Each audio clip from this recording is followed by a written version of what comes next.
My name is Sofia Martinez. I'm turning 35 this year. I'm just a regular office worker at a general company. Recently, I've been thankfully given some projects to handle. I love my job, so in that aspect, I'm truly fulfilled each day. But on the other hand, my married life is almost completely not going well. My husband, Henry, and I have been married for 7 years. This guy, Henry, is so good at making me feel unpleasant, it's like no one else can beat him at that. Just today, we had a fight over something trivial. Hey! I've told you to clean up your dishes after eating, right? The sink in the kitchen is right there. I really wish you'd start taking your plates there yourself after you're done eating. Will you stop nagging? You could at least clean up the dishes. Aren't you the wife? Serving your husband should be your joy. It's your fault for using so many dishes in the first place. Your cooking isn't even that great. So, it's all your fault. Hurry up and clean it.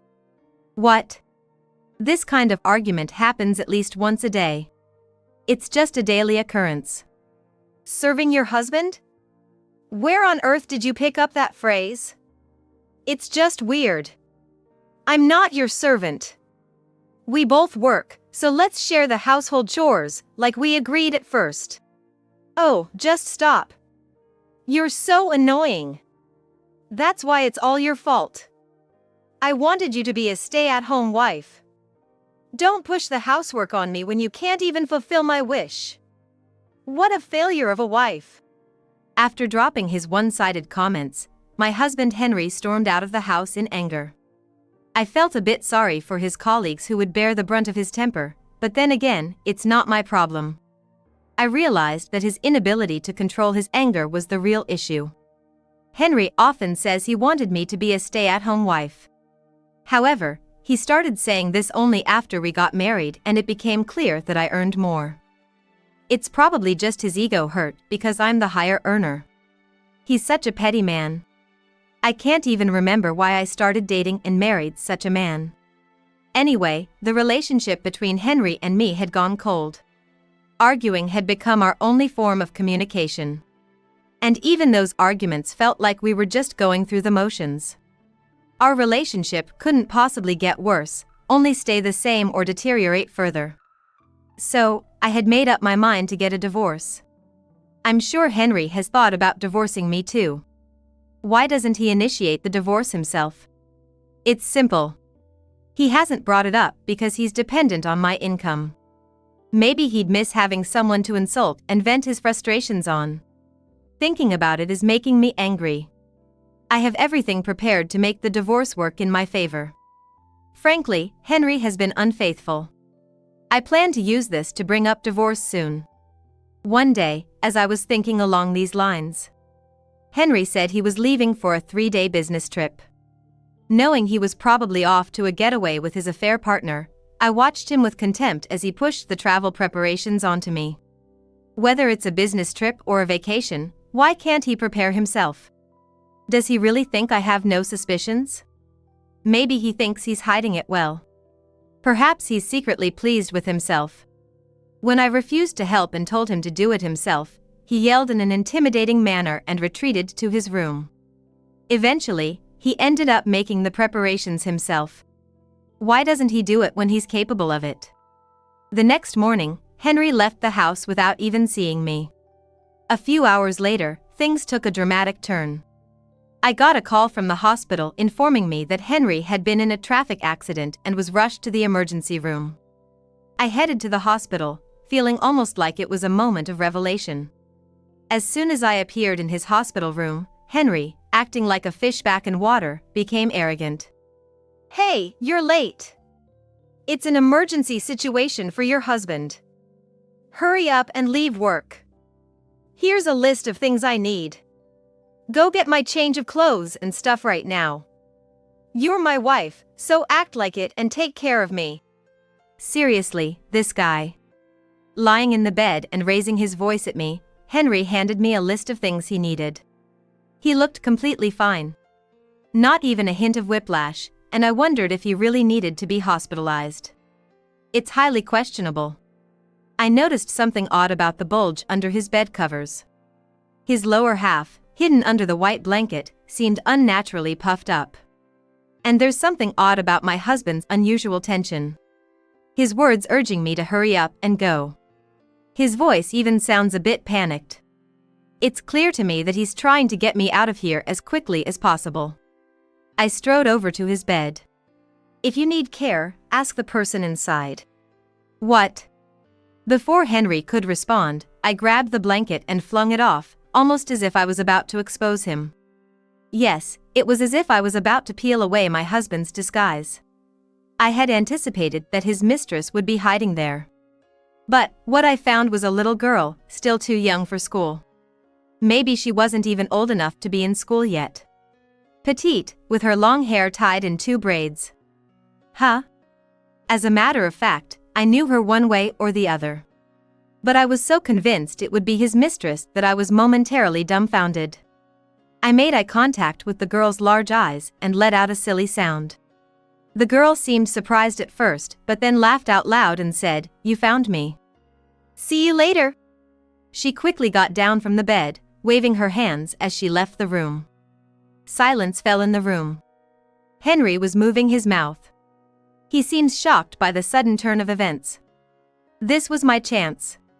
I would control the conversation from here. I wasn't about to let him take the lead even once. I stared at Henry with a piercing gaze. What were you doing, hiding such a small girl inside your bed? Wait a minute. It's a misunderstanding. I didn't do anything. I was just playing hide and seek with a girl who happened to pass by. She asked for help finding a hiding spot, so... And you let her hide in your bed? Normally, nobody does that. Unbelievable. That's really creepy. But... As I looked at him with utter disdain, Henry started moving his mouth again. He should just sew his mouth shut if he can't make a decent excuse. Creepy.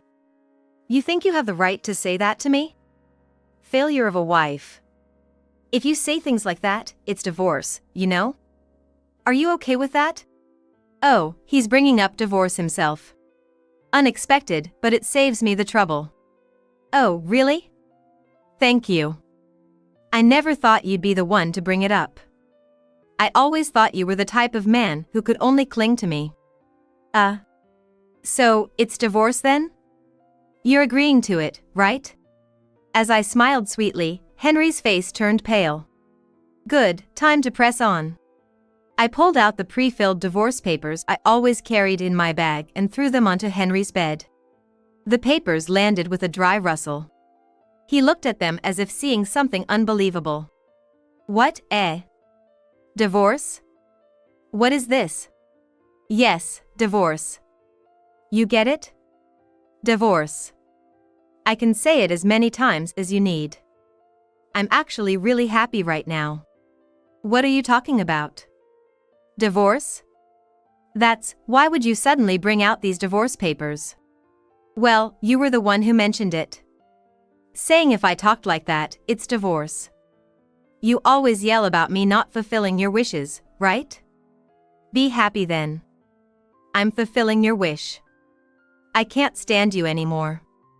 I absolutely don't want to take care of you. So let's get divorced. What?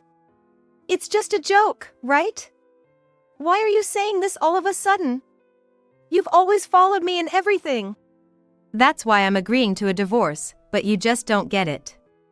But you know, I never felt like I was following you in anything. Just this moment is special. I'll accept your words about divorce. No. I don't want a divorce. I never. You might not want to thrash around too much.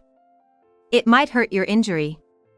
Or is it that you're not really injured enough to need care? I said this as Henry tried to struggle in the bed.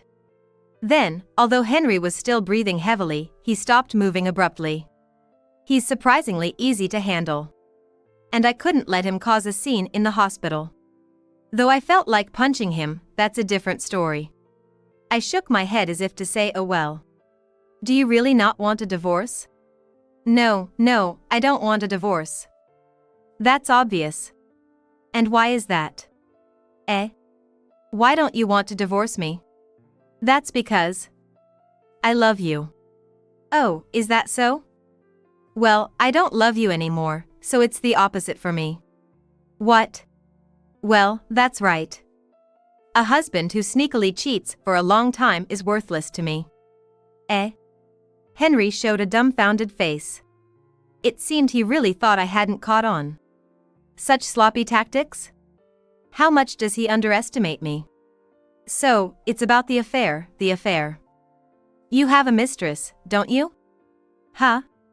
Maybe you could say something meaningful. Well, it's okay if you're quiet in that state. Ah, mistress. What are you talking about? You're too flustered. Look, the girl earlier, she wasn't just some unknown child, was she? She's your mistress's child, right? That's why you let her hide in your bed and helped her with hide and seek? How close you two must be. As I pointed things out bluntly, Henry looked genuinely confused, his face turning pale, and he even started to roll his eyes. I tapped his forehead to prevent him from fainting. Ow. Listen, we're just starting to talk. Pay attention, you might find something to prevent our divorce. Come on, if you don't want to divorce me, try your best. Ow, that hurts. Right, about your mistress. Her name is Lucy, a nurse working in this hospital. What luck or misfortune to be brought to the hospital where your mistress works. How? How do you know her name? Of course, I know. I did my research. And the girl earlier, Luna, that's Lucy's daughter. She's usually left at the hospital's daycare. Probably, she heard from her mom, Lucy, that you were hospitalized and came to visit.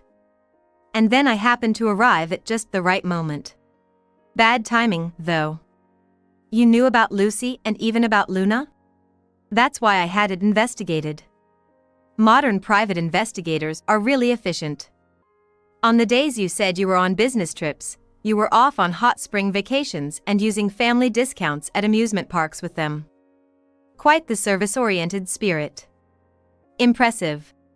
Henry doesn't seem to realize that his reaction to the mistress and child's names is practically an admission of his infidelity.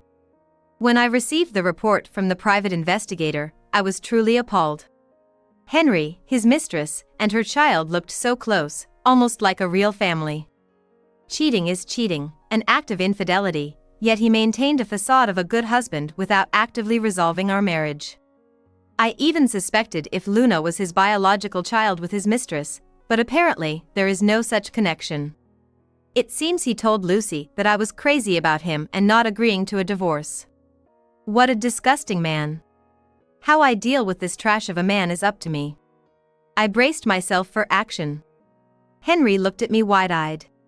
You're threatening me? I won't stand for it if you harm Lucy or Luna. What? Why should I do that? You're the one who said you wanted a divorce, and I'm just agreeing to it. Where do you get the idea that I would harm them? Of course, I have no intention of harming them. I will deal with him strictly according to the law, though a bit of personal sentiment is involved. Though, admittedly, a bit of personal sentiment is involved. I thought I had hidden it perfectly. Hidden what exactly? Henry groaned in frustration. And I sighed in disbelief. Despite never letting go of his smartphone, he never bothered to hide his messaging screen. His password is still set to his birthday. Our shared computer was filled with photos and memory albums of his mistress, and for all his claims of business trips, he never made any effort to cover up his lies. He didn't even bother to get his colleagues to corroborate his stories.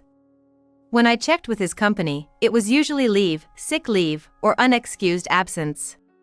You managed to keep your job this long? Even your boss was astonished when I checked. Didn't you ever think I might confirm your business trips with your company? What? You actually called my company. That's what I'm saying. I checked everything and explained our situation. You've been pretending to go on business trips while having affairs. What? You did what? When I told the department head, He had a very grim expression and said he'd inform the higher-ups. You should be glad, now the bigwigs at your company will know about you. Ugh, that's not something to be happy about. I mean... Henry frantically scratched his head. This incident made me contact his company for the first time, and apparently, his conduct there was quite something. Dumping work on his subordinates, spreading gossip about colleagues, and flattering his superiors. He was the perfect example of an employee on the brink of being fired. I looked down at him as he started muttering suspiciously and biting his nails, realizing he only ever thinks about his own self-preservation. But you should be worried about more than just them, shouldn't you?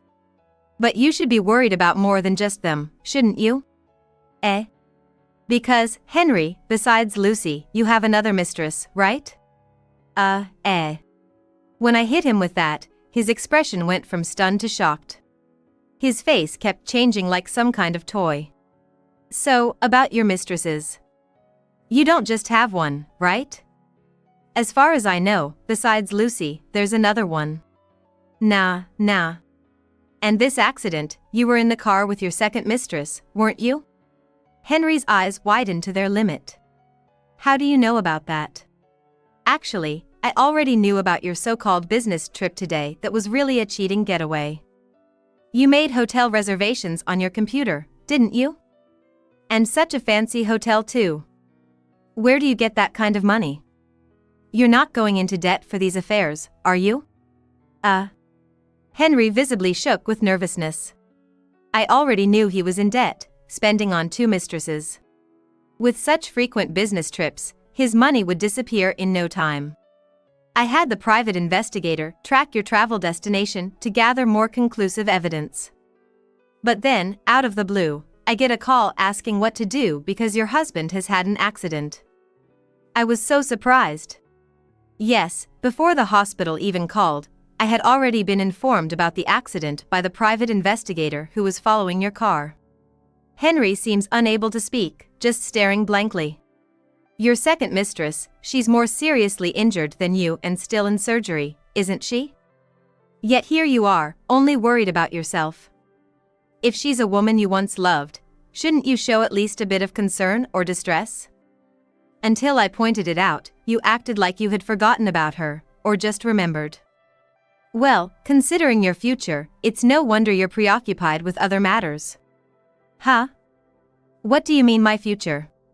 I'm talking about alimony, obviously. I'll definitely be demanding alimony from you. You'll have to pay alimony to your second mistress too, plus whatever costs may arise from this accident. And what about the cancellation fee for that fancy hotel? I don't have that kind of money. I know. But you'll have to pay it regardless.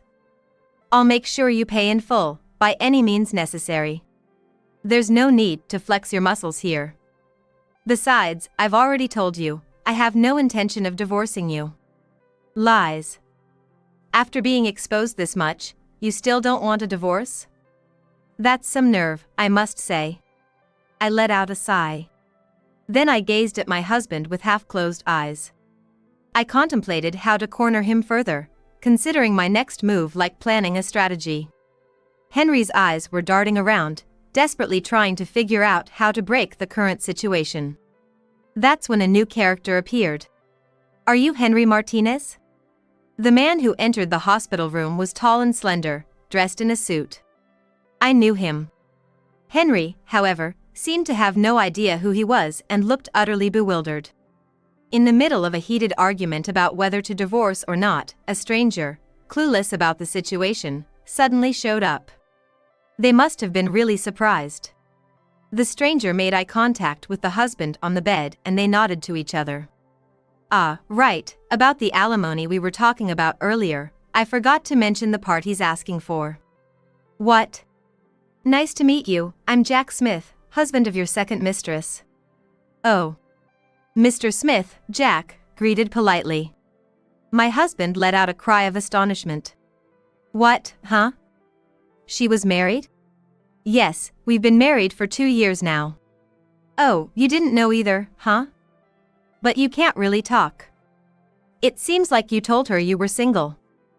What you're capable of thinking, someone else might have already thought of.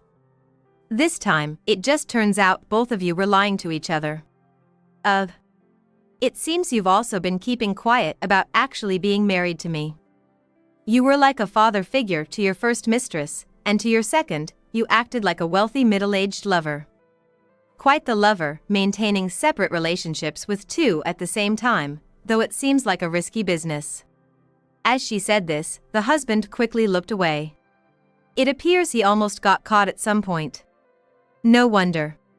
Despite this, he's managed to maintain relationships with both mistresses for so long. His dedication to cheat is something else. The husband and his second mistress had been pretending to be single in their affair. Jack and I met while investigating our spouse's infidelity. We used a private investigator, and in our busy schedules, also did our own legwork, diligently investigating my husband's affairs. I secretly captured the moment my husband and Jack's wife entered a hotel on camera, and at almost the same time, someone else nearby snapped a photo too. We noticed each other and locked eyes for a few seconds. It felt like we were asking each other, "Are you in the same boat?" We understood each other without words. Given all that had happened, Jack and I had been secretly exchanging information on a daily basis. The confirmation of this cheating trip also came from information he provided. And when I received a call from the private investigator about a car accident, I immediately contacted Jack. "Jack, how's your wife's condition?" The surgery went well, but she'll need to stay in the hospital for a while and undergo rehabilitation." "I see." So, now the odds had shifted from a one-on-one with my husband to 2-against-1 in my favor. Victory seemed within reach. Jack and I were closing in on my husband, who now had the look of a textbook example of someone acting suspicious. "Henry, if you're so adamant about not agreeing to a divorce, then I'm prepared to fight this to the end. I'm willing to go to court." "A trial?" "I've gathered evidence of your affair with my wife, including the incident. I'll be claiming alimony, and of course, I'll be filing a claim against my wife as soon as she recovers. But, what about my medical expenses, my hospital bills? What am I supposed to do?" "You should pay for them yourself. It's only fair, given that this is all your own doing. I skipped work for this trip and ended up like this. If you've explained everything to my company, then they've probably already decided on my punishment. I can't go back to that job. I'll lose my job, meaning no salary, no money. I can't pay anything. Do you at least realize you've done something wrong to the company? I haven't embezzled or faked business trips. The worst they'll probably do is urge me to resign, right? Which basically means you're fired. Damn it, why is this happening to me?" "Maybe you shouldn't be shouting so much." Jack and I just looked on in dismay at my husband, who was making a scene on the hospital bed. Just then, a shrill, coquettish voice echoed through the room. "Oh my, what's going on, mi amore?" Your loud voice could be heard all the way down the hall. "You shouldn't be making a fuss right after a traffic accident, you know, it's not good for you." Luna was back at the daycare. "What happened?" Don't hesitate to press the nurse call button. Peeking her face in was Mistress Number 1, Lucy Brown. Her perfectly done makeup was charming, but the shrill voice and flashy hair color were a stark mismatch with her nurse's uniform. Well, perhaps this workplace has a liberal atmosphere regarding makeup and hairstyles. Best not to delve too deep into that. But still, calling my husband mi amore. But the thought that the person being called mi amore is my own husband is not funny at all. Jack and I greeted politely to her when our eyes met. Her cute face momentarily contorted. It was a look of oh no. Clearly, she was quite perceptive. My husband tried to seek help from her, saying, "Lucy, help me out," but she quickly made up a transparent lie. "Oh, I must have entered the wrong room." She told an obvious lie and quickly scampered away. With his last resort, Lucy, having fled, my husband slumped in defeat. He seemed to have no more energy to resist us. This was a complete victory. The divorce from my now subdued husband was successfully finalized. Jack ended up being like a witness to the proceedings, and I made sure to oversee their discussion about the alimony. By then, my ex-husband had become a complete yes man. He was now living a life drowning in alimony from me, from Jack, and for the accident. Essentially, a life buried in debt. After being discharged, my ex-husband, having no choice but to quit his job, apparently turned to Lucy. This too was something I had anticipated. According to the private investigator, Lucy's family seems to be quite wealthy. She was probably the only one he could turn to. I can ask Mom and Dad to pay off mi amore's debts, but... Really? Please, you're the only one I can rely on, Lucy. Then, mi amore, you'll be my slave for life. Whether such a conversation actually happened is unclear, but after divorcing me, they quickly got married, and ever since, my ex-husband seems to be living under virtual house arrest. It's astounding how smitten she is with my ex-husband, not even minding that he was two-timing her. Maybe she's actually a good wife? But it might not be great for her daughter's upbringing. Well, I received the full alimony, so my ex-husband's upbringing is no longer my concern. The Smiths' divorce also went through, and we both breathed a sigh of relief that our long battles were over. I started anew, moving into the high-rise apartment I had always dreamed of. The space without my burdensome ex-husband feels so liberating. I took a deep breath, excited about my new life ahead.